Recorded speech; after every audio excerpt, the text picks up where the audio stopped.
You're listening to the newest episode of Life Equals Choices, Choices Equal Life, with your host, Kim Over. This is Kim, and welcome to the 44th episode of Life Equals Choices, Choices Equal Life. Today I plan to talk with you about the biggest lie in coaching, but I want to cover some myths about coaching first. I love being a coach. It's such an honor to be chosen as the person to walk alongside another during a specified period of time to help them accomplish something important to them. Helping people is one of the things that makes my heart overflow. There are 3 myths about coaching that I want to discuss before culminating in the big reveal of the biggest lie in coaching. Myth number 1. Coaches can help you with any problem you are experiencing. In fact, when a person becomes a board-certified coach, they attest to the following BCC Code of Ethics. One of the items listed is that a board-certified coach must only offer services in areas where they have education or experience. They must be qualified. Certainly, coaches can have several areas of expertise and experience, but they shouldn't be assisting clients with goals they don't know anything about. For example, I work with people on relationships, including the relationship they have with themselves. I do coaching around couples, parenting, leadership, relationship with self, diversity, coaching, and the application of mental freedom in their lives. I also help clients write and publish their books. I wouldn't offer to coach someone who wanted to improve this better or improve their stock portfolio. These are things I don't know anything about. Myth number 2. When I decide to hire a coach, any coach will do. One size does not fit all. Partially for the reason already mentioned earlier, but also because it's the strength of the relationship that determines the progress in any helping relationship. The most important thing in coaching, in addition to the coach's expertise, is how well you get along with each other. This is why I suggest, if you're considering coaching, you'll ask any potential coach if you can have a 20-minute free coaching session to get the sense about whether you like them and their style of coaching. At the same time, they'll be able to determine whether they think they can help you with what you want to accomplish. Myth number 3. Questions alone are the way to help people achieve their goals. There are some coaching programs that teach coaches the skill of asking questions to pull the answers from their clients.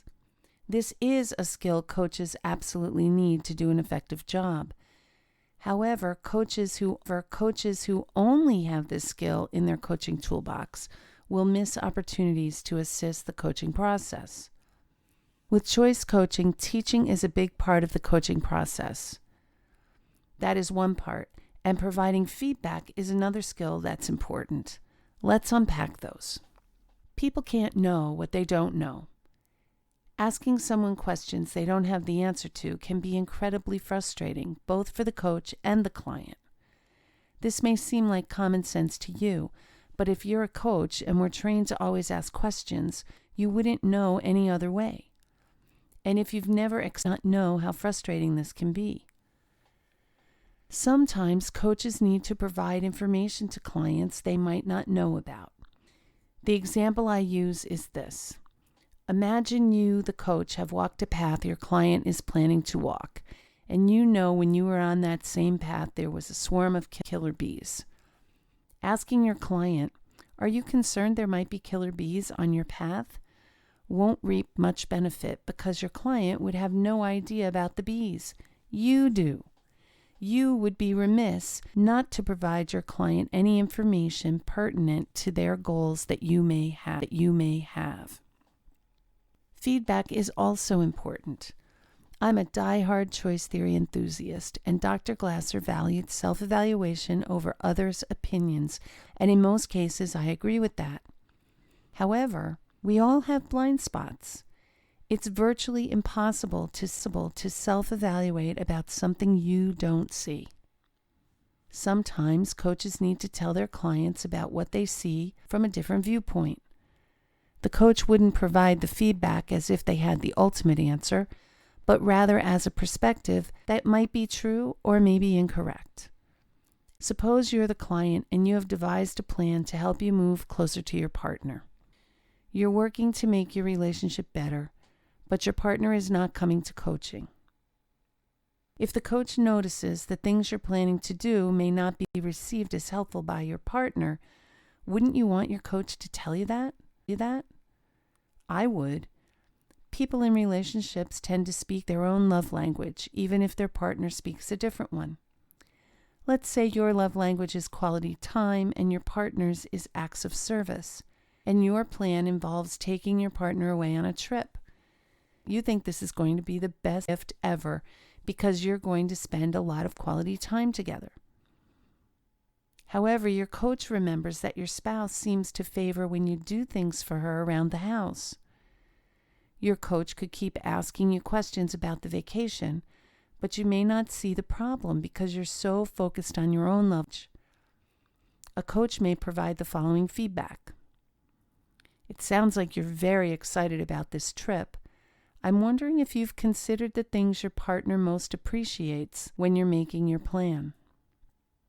If the client still doesn't understand, the coach might say, I could be wrong about this, but I seem to remember the things your partner appreciates the most are when you do things on the honey-do list. I'm not sure this trip is going to have the impact on your relationship you're hoping for. What do you think?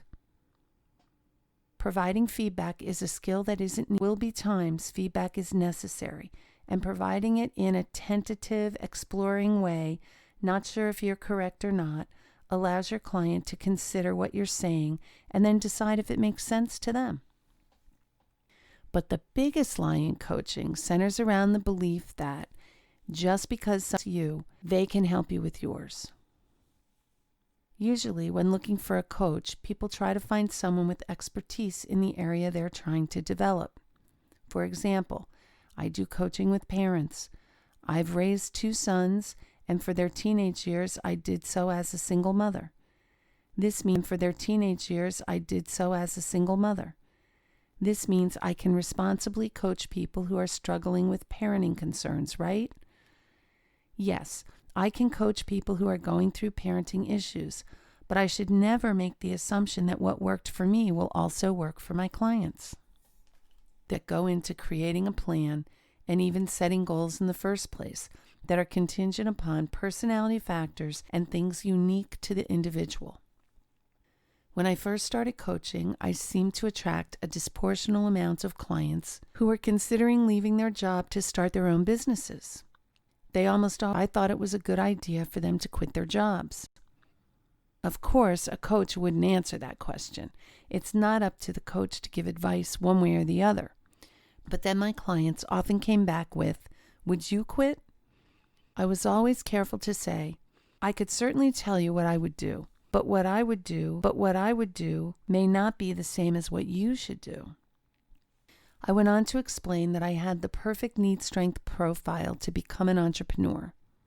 I had a lower need for safety and security, meaning I could tolerate not knowing when I would be able to make a deposit into my bank account. I had a high need for significance. This translated into my ability to be a self-starter and see a project through, and my lack of needing someone else to tell me what to do. I was built for this lifestyle. That doesn't necessarily mean that my way would work best for anyone else. Some people need to work the regular job and develop a hobby. Some will want to keep their regular job and develop a side hustle that may or may not turn into quitting their job and going full-time later. Others may drop their full-time job to part-time so they can create and ease into their own business.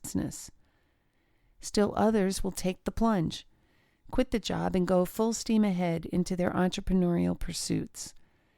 Just coaching everyone to do what I did would be irresponsible. There are other coaches who put themselves out there as what I call a mentor coach. They are not as they're teaching them to do something specific that they have already had great success with. There is nothing wrong with hiring this type of coach. I have in the past, and I'm currently working with one right now who's helping me grow my Instagram following. They advertise that if you follow their plan exactly, you'll experience similar success. Like most people who have had mixed success with these programs, the challenge is that you need to be a lot like the person hawking the program, and often you need to be in a similar situation to have the same success the coach has had. When I've invested in marketing coaching in the past, it didn't work that great because my product is not physical, so it isn't marketed in the same way. When you're hiring a coach, you definitely want a coach who's been successful at what you're trying to accomplish. That's important. Then you want to get to know a coach to determine, 1, if you think you can get along with them and form a healthy coaching relationship, and 2, is the coach similar to you in personality, so you can be reasonably assured that if they had good success, you are likely to as well. You should choose your coach with much the same care that you take to choose a life partner. In fact, you can think of your coach as a platonic sort of life partner.